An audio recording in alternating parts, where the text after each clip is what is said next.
Hello guys and welcome to my channel Mike TV, and this is Granada Espada. So for today's video guys, papakita ko sa inyo kung sulit ba i-unlock yung second stance nito ni Scavenger Yagane, no? So maganda tong character na to when it comes sa AoE skill, no?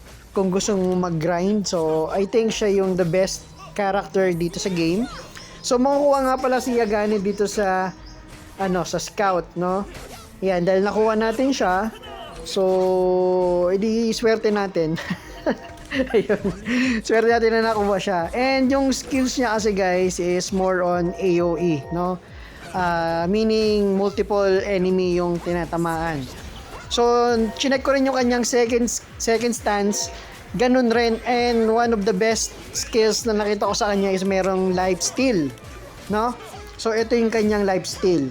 So, ito yung kanyang lifesteal na skill, itong Urban Czar, no? So, dealing basic attack damage and 300% additional telekinetic damage while absorbing 1000% ang taas of the enemy's life force based on the attack power to recover own health. So, mas mataas yung damage mo sa kalaban, imagine mas mataas yung makukuha mong lifesteal. So, ito yung Urban Czar. So, meron naman siyang skill na buffs, no? Personal buffs niya ito. Nagpapataas naman siya ng damage at nagpapababa ng defense, no? It reduces defense by 5%. So, level 1 lang yan, no? So, pag mas mataas yung level, syempre, mas mataas yung damage. So, ito naman yung kanyang susunod na skill. I think maganda tong skill na to kasi AoE rin to, no? Itong Tormenta. So, tignan nyo naman yung kanyang radius. It's 12 meters. So, ang tatamaan dyan is 7. So, 7 monsters yung tatamaan sa skill na yan. Mamaya naman ipapakita ko sa inyo kung ano itsura ng skill na to, no? So, 130% additional telekinetic damage. So, ito yung Tormenta. So, next skill naman tayo, itong Conclusion. So, itong Conclusion na to, AoE rin, no? Kaso 6 meters lang siya.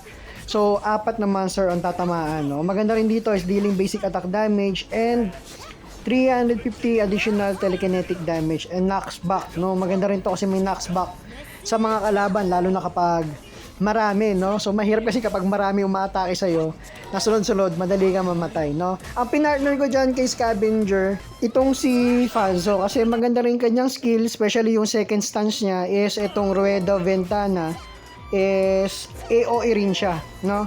Next, itong Destrudio, buffs naman to, no? So, additional damage and reduces defense ng kalaban. So, next skill naman niya itong Tornado Shock. Maganda to kasi AoE rin kasi medyo malit lang yung range na, 6 meters. So, next naman itong Tronada. Pang isang monster lang to and gives knocks back. So, ito namang first stance niya. Magaganda rin tong skill niya kasi it's more on knockback, no? And meron siyang stun, no? Itong third skill niya. Itong Tierra Shock. Pang stun naman to ng mob. So, kaya siya yung pinartner ko dito kay Yagane kasi pareho silang AoE, tapos si Echela na lang ang taga-heal nila, no?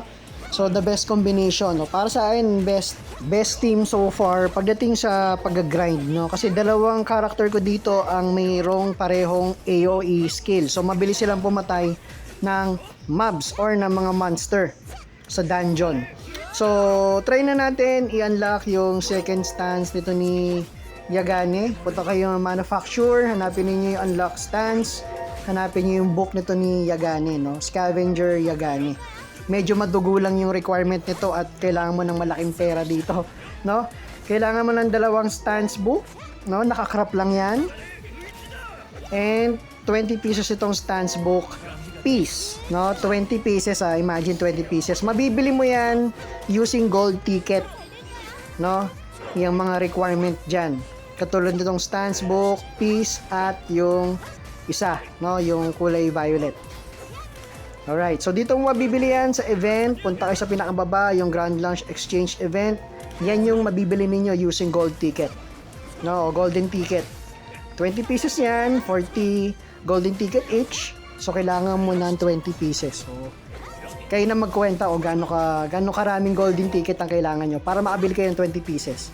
Dahil meron na ako, nakaipon na ako, so try na natin i-craft. Alright. So, unlock stance, Yagane, at kailangan mo ng 3 million silver coin. Ayan. Ang grabe. 3 million. Ayan, so nakapag-create na tayo, no? Nakapag-craft na tayo. Ngayon, i-unlock na natin itong skills ni skills o second stance ni Scavenger Yagani. Ayan, no? Grabe. Napaka mahal at madugong mga requirement o ingredients. So, ayan, na-unlock na natin. So, ito yung skill niya na Urbansar na merong life leech. So, pakita ko sa inyo. So, skill. Ayan. So, may umakyat na 723 na buhay na life leech. So, yan yung kanyang unang skill, yung absorbing 1000% of the enemy's life force. Alright? So, yan yung first skill. So, dumako na tayo sa kanyang second skill. So, second skill is buff skill. Itong Energia, no? Additional 9% damage and reduces defense by 5%. Yun, no? Aray, sakit nun. Next skill, itong third skill. So, itong Tormenta. Tignan natin yung radius niyan. Ang laki. Ang laki ng radius. Ayan, so talagang AOE skill siya, guys. Napakasakit, napakalawak, no? So, yan yung kanyang third skill. Next is yung pang-apat. Etong conclusion. So, 6 meters naman ang kanyang range. Ayan, oh, grabe, napakasakit ng skill na yan, oh. Ayan. So, karamihan sa attack o skill nito ni Yagani is AOE, no? Grabe. Yan yung kanyang second stance na skill. So, I think sulit naman. Lalo na dahil ipinartner ko yan kay Falzo kasi nga pareho silang AOE. So, mabilis na yung kanyang grinding, no? Fast skill. And, syempre, kahit wala kang healer, meron siyang health absorption. So, yan yung unang skill ni Yagani, yung kanyang Urbansar. So, try ulit natin yung third skill. Ayan, oh, grabe. Sheesh, di ba? Malawak yung range, tsaka masakit yung damage. Ito naman kay Falzo, maganda rin yan dahil malawak yung range niyan. Maraming tinatamaan. So, kapag sabay silang nag-skill, talagang one hit delete yung mobs. So, kahit gaano karaming mobs pa yan, no? Pero syempre, depende pa rin sa attack mo. Kung mataas yung attack mo. Alright? Yan. So, mamaya, i-auto attack na natin yan.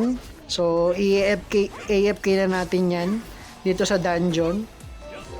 Ang sarap talaga ng third skill niya ni ano no? Third skill, third skill tsaka fourth skill ni Yagani. Yung first skill naman niya, yung merong life steal or yung health absorption.